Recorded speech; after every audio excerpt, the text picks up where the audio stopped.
In this episode of our Promised Land series, we learn about a Jewish king who experienced an incredible miracle when he ruled Jerusalem 2,700 years ago. And we explore archaeology that proves the Bible story is true.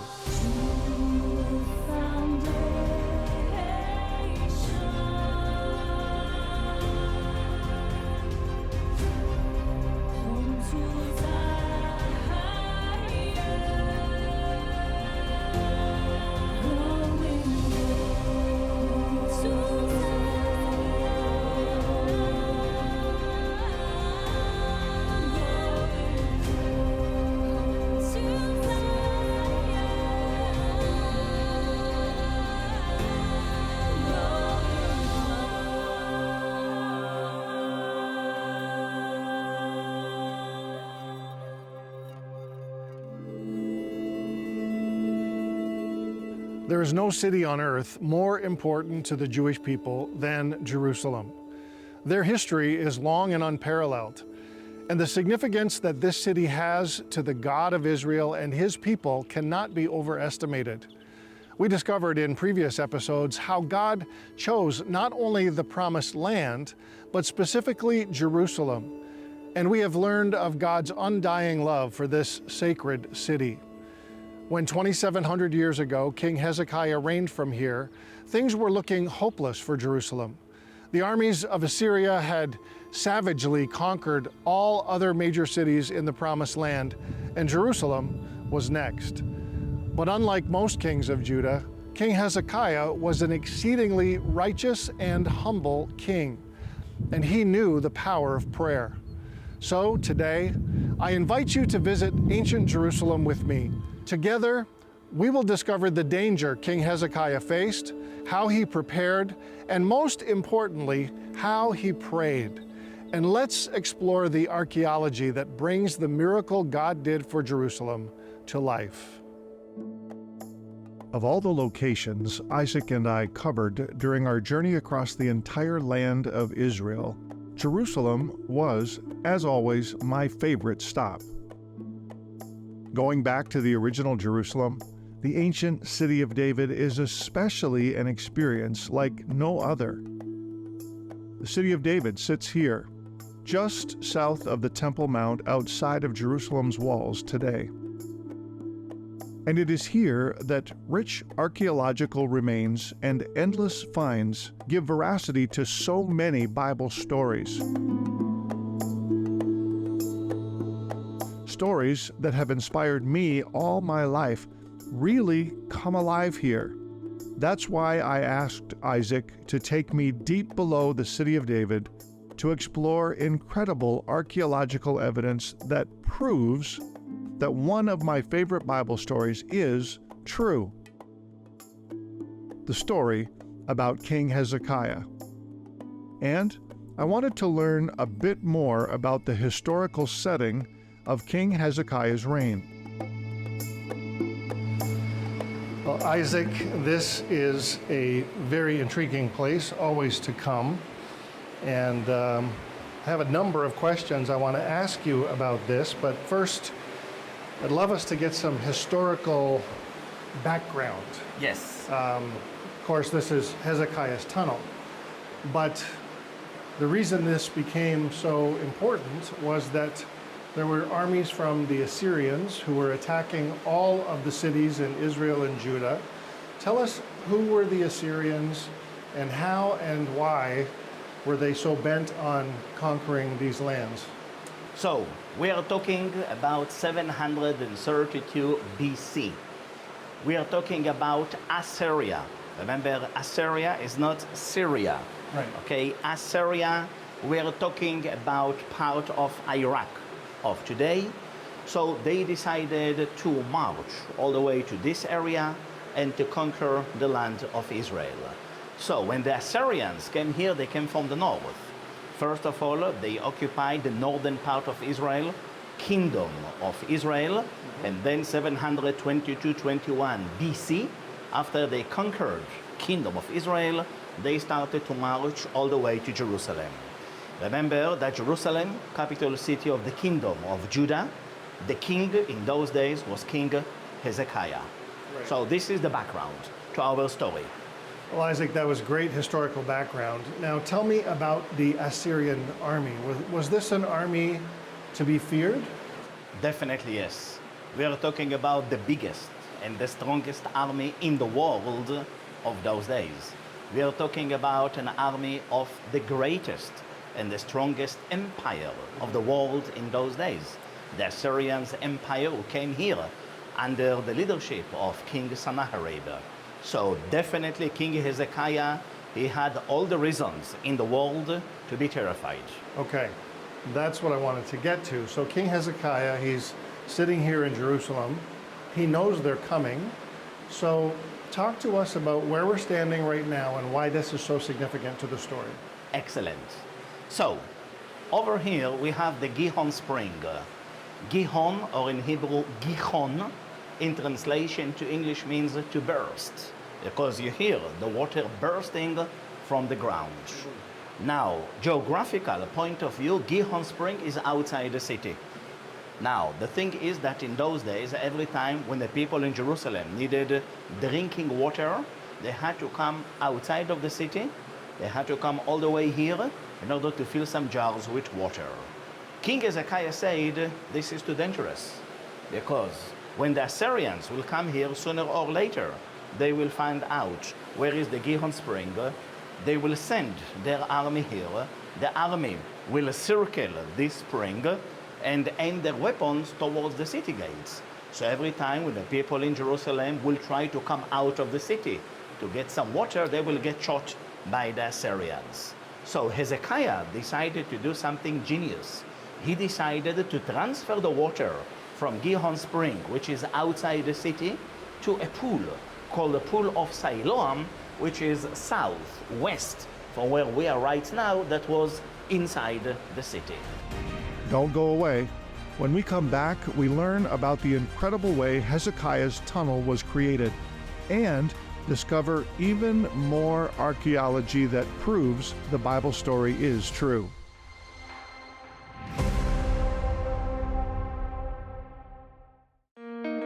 Israel is facing one of its most difficult challenges, but with your help, First Century Foundations is making a difference on the ground by supporting local charities like the Joseph Project. First Century Foundations has been thrilled to be able to help with humanitarian aid items for the warehouse here. But a few months into the war, all of your stocks were depleted.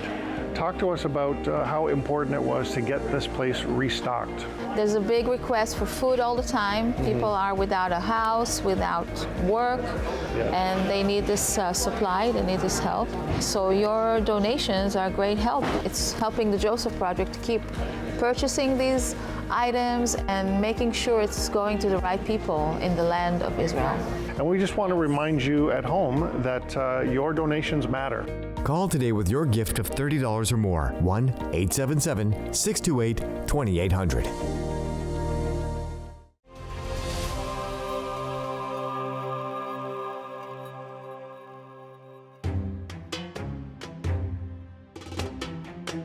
Jerusalem is such a fascinating city.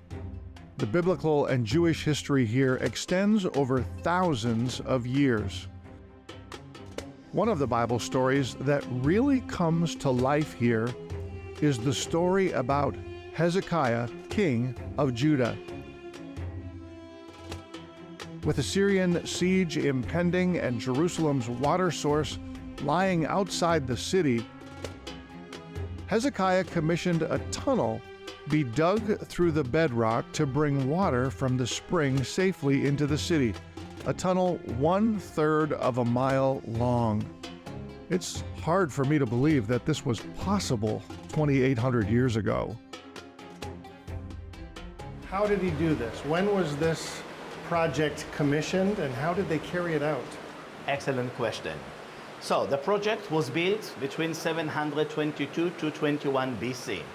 The king decided to dig a tunnel, underground tunnel, between here to the Pool of Siloam. Now, the king was in a hurry, so he employed 2 teams of workers. Team number 1 began to dig the tunnel from here, southwest, towards Pool of Siloam. team number 2, they began to dig the tunnel from the end, from Pool of Siloam towards Gihon Spring. Amazingly, 2 teams met halfway. How did they do it? Until today, no one knows. Now, Jeff, this is so amazing. We are talking about 2,800 years ago. All of the work was done by hands, chisels and hammers only. Mind you, in those days, no satellites, no cameras, no computers, no sensors, nothing. All of the work was done by hand. Now, this is even more amazing because the tunnel does not go in one straight line. Shape of the tunnel is like the shape of the letter S. Length of the tunnel, 533 meters, which is equivalent to 1/3 of a mile, and the tunnel goes in a slight slope, which means Gihon Spring is the highest point of the tunnel. Pool of Siloam is the lowest point of the tunnel. So the king made the water from the spring to run into the tunnel and then downhill in the power of gravity all the way to the other end, to the Pool of Siloam that was, as we said, inside the city. So what he did, he sent the water from here, from outside the city, to the pool that was inside the city. And by the way, name of the pool is Siloam. In Hebrew, Shiloach. Shiloach means to send, because he sent the water into the city. And then he came here and literally buried Gihon Spring. He made this place to be underground, which means that since then, only place where the people in Jerusalem could find water to drink was the pool that was inside the city. And indeed, the Bible tells us that eventually, when the Assyrians came here, they put Jerusalem under a siege that lasted for 60 days. They didn't manage to knock down the walls. Everybody in Jerusalem had plenty of water. Siege did not bother. 60 days later, Assyrians made a U-turn and back to Assyria. So thanks to the project of this Hezekiah's tunnel, Jerusalem was saved. So you said that the Assyrians eventually, after a 60-day siege was unsuccessful, turned around and left. There is another element to that story from the Bible's record, though, that there was a bit of a divine intervention. Tell us about that. They had a terrible disease among their army, so they became to be very sick. Many of them died. Again, the Bible tells us more about it. So this was another reason that encouraged them leave Jerusalem and start to make their way back. Yeah. So we're standing by the tunnel. We've been through the tunnel. I've been through the tunnel. So this is one very impressive archaeological piece of evidence for the story. But there's another one that I want you to mention to our viewers. Exactly. In the 19th century AD, kids that were playing in this area, inside they found an inscription. And that inscription is the original one from the 8th century BC, 2,800 years old. That inscription was made by the 2 teams of the workers. And actually the inscription is in the meeting point where 2 teams met together, and they wrote how happy they were when they met each other. Later on, they took the inscription out from here and it went to Istanbul and to other museums in Europe. Yeah, but the inscription tells us the whole story, how the 2 teams met exactly halfway. And if you come here and you go through the tunnel, there is a replica in there where they found the original inscription. So make sure when you're flashing your flashlight around, you look for the inscription. There's also another replica outside that you can see. It's an absolutely amazing piece of evidence that tells us that this story from the Hebrew Bible is true, it's credible. And man, always enjoy being here, being able to sort of grasp onto those things that help us to know that what we read in the Bible is true. And don't go away, there's lots more to come. When we come back, we dive deeper into the Bible story about King Hezekiah and draw inspiration for our lives today.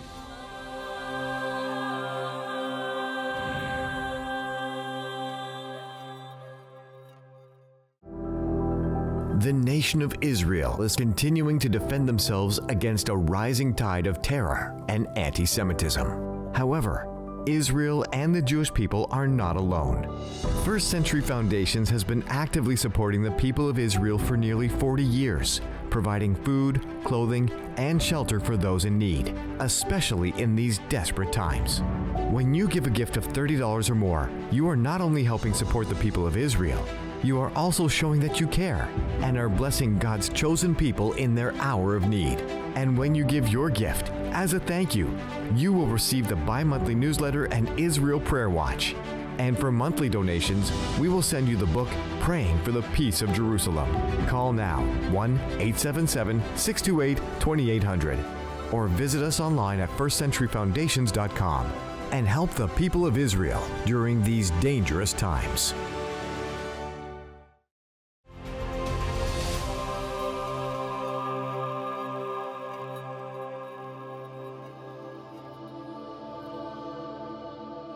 It was so awesome to visit the city of David, the original Jerusalem, only to discover that one of my favorite Bible stories can be truly verified archaeologically. Walking through the 2,700-year-old tunnel that Hezekiah, king of Judah, commissioned to protect the city's water never ceases to amaze me. King Hezekiah did all he could do to protect the city, and God did the rest. The miracle God performed on behalf of King Hezekiah was an incredible answer to his prayer.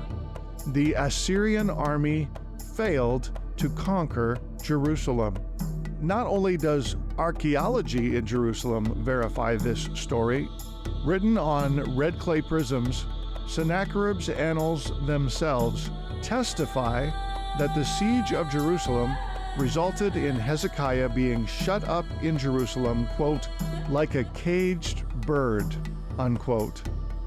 But any boasting of having conquered Jerusalem is conspicuously absent from Sennacherib's records. That's because it didn't happen. God intervened. The story is so inspiring, but the story is also true.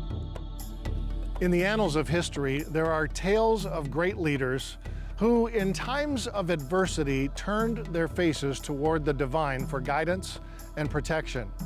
Among them stands Hezekiah, a righteous king whose unwavering faith in the Almighty not only preserved the city of Jerusalem, but also serves as a beacon of hope for all generations. 2 Kings 18, 5-7 gives us an impressive synopsis of Hezekiah's life. Hezekiah trusted in the Lord, the God of Israel. There was no one like him among all the kings of Judah, either before him or after him. He held fast to the Lord and did not stop following him. He kept the commands the Lord had given Moses, and the Lord was with him. He was successful in whatever he undertook. He rebelled against the king of Assyria and did not serve him. In the days of Hezekiah, the mighty Assyrian army, led by the ruthless Sennacherib, laid siege to the city of Jerusalem. Their forces seemed insurmountable, their threats ominous, yet Hezekiah remained resolute. The Bible describes it this way. When Hezekiah saw that Sennacherib had come and that he intended to wage war against Jerusalem, he consulted with his officials and military staff about blocking off the water from the springs outside the city, and they helped him. They gathered a large group of people who blocked all the springs and the stream that flowed through the land. Why should the kings of Assyria come and have plenty of water, they said. This account is an extremely concise way of describing a very monumental task. Sennacherib was working his way through the land, conquering city by city on his way to Jerusalem. Hezekiah knew he was coming, and so he made careful preparations. He blocked the water source outside the city, and then two groups of workers began to tunnel on either side of the mountain to bring the water from the spring inside the city. The distance was over 500 meters, or half a kilometer, and with no modern instruments to guide them, they somehow miraculously met in the middle. How do we know this? We know this because of an archaeological discovery in the middle of the tunnel. an inscription chiseled into the wall and dating to Hezekiah's time that loosely translates this way. This is the story of the tunnel. While the axes were against each other and while 3 cubits were left to cut, the voice of a man called to his counterpart. For there was a crack or a weak point, maybe in the rock on the right. And on the day of the tunnel being finished, the stone cutters struck, each man towards his counterpart, axe against axe, and then flowed water from the source to the pool for 1,200 cubits. And 100 cubits was the height over the head of the stone cutters. You know, for all those who say there is no Jewish history to be found in the land of Israel and that the Jews are not indigenous to the land, here is just another of hundreds of examples of archaeological evidence that either strongly resemble or perfectly match accounts in the Hebrew Bible. With the tunnel completed, Hezekiah and the people of Israel waited, but not until Hezekiah had encouraged them with these words of faith and resolve from 2 Chronicles chapter 32, verses 7 and 8. He said, "Be strong and courageous. Do not be afraid or discouraged because of the king of Assyria and the vast army with him, for there is a greater power with us than with him. With him is only the arm of flesh, but with us is the Lord our God to help us and to fight our battles." And sure enough, Sennacherib and his armies came to the outskirts of Jerusalem and they blocked the city. A servant of Sennacherib stood outside and gave a threatening speech, doing his best to intimidate Hezekiah and the people of Jerusalem. And it worked to a degree. They were afraid. But the prophet Isaiah brought a word from the Lord that Israel would be delivered from this threat, although Sennacherib then sent another threatening letter to Hezekiah, warning him that he would do to Hezekiah and Jerusalem the same as he had done to the other kings and cities in the path of his destruction. But Hezekiah prayed. I love those 3 words. But Hezekiah prayed. He took the letter to the temple of the Lord. He spread it out before the Lord, and he said this. He said, "Lord, the God of Israel, enthroned between the cherubim, you alone are God over all the kingdoms of the earth. You have made heaven and earth. Give ear, Lord, and hear. Open your eyes, Lord, and see. Listen to the words Sennacherib has sent to ridicule the living God. It is true, Lord, that the Assyrian kings have laid waste these nations and their lands. They have thrown their gods into the fire and destroyed them, for they were not gods, but only wood and stone fashioned by human hands. Now, Lord our God, deliver us from his hand, so that all the kingdoms of the earth may know that you alone, Lord, are God." When he had finished praying, the prophet Isaiah prophesied that God would deliver Jerusalem. And that night, the angel of the Lord went out and put to death 185,000 men in the Assyrian camp. Sennacherib broke camp and withdrew with what was left and returned to Nineveh, leaving behind only dead bodies to be found in the morning. Hezekiah's righteousness and his unwavering commitment to walk in the ways of the Lord set him apart as a leader unlike any other. In the face of overwhelming odds, he turned not to his own strength, but to the Almighty. Hezekiah's powerful prayer echoed through the halls of heaven, reaching the ears of the Most High. His words, born of faith and humility, moved the heart of God. And in response, the Lord sent forth his angel to decimate the ranks of the Assyrian army, delivering Jerusalem from destruction. Here is the lesson. The victory was not won through the strength of arms or the cunning of men, but through the righteousness and prayer of one man who dared to believe in the power of his God. In our world today, we find ourselves facing challenges not unlike those of Hezekiah's time. Nations are embroiled in strife, leaders are driven by selfish ambition, and the innocent suffer at the hands of the powerful. Yet just as Hezekiah stood as a light of hope, so too must righteous leadership rise in our time. Leaders who, like Hezekiah, will not compromise their integrity, but will lead with righteousness and faith.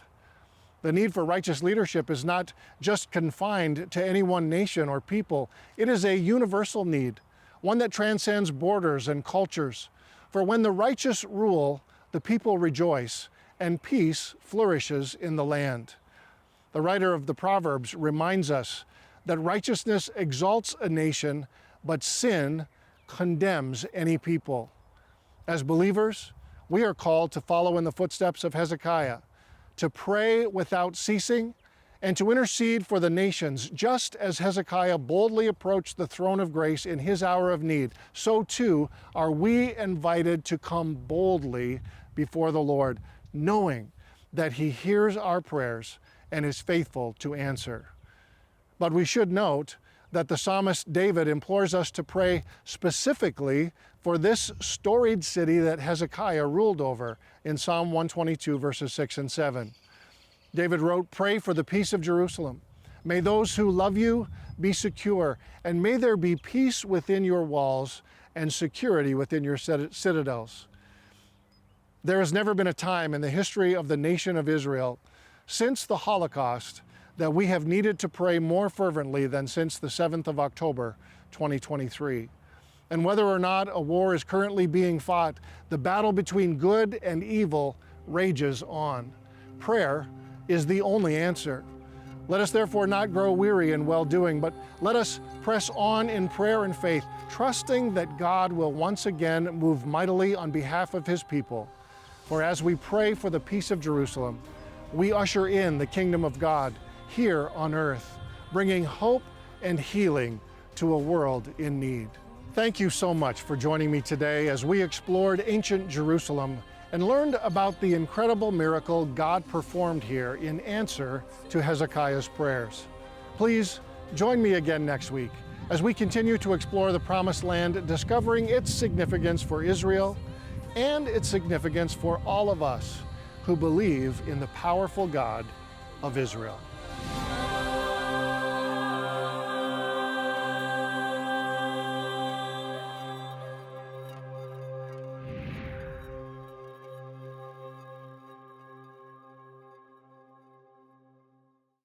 I was a pastor for over 20 years before I first went to Israel, only to realize that I had been totally disconnected from the roots of my faith.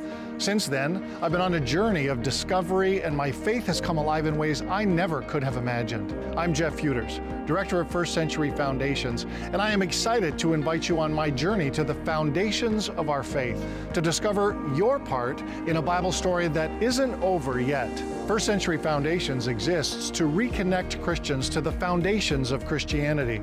And we do this by creating Bible-based media focused on Israel and the Jewish roots of our faith. But we don't just reconnect you to Israel's history, we help you participate in what God is doing in Israel today by connecting you to over 70 incredible ministries in Israel who desperately need our support. Will you partner with us? Together, we'll explore Israel's significant past while doing our part to ensure that Israel has a bright future.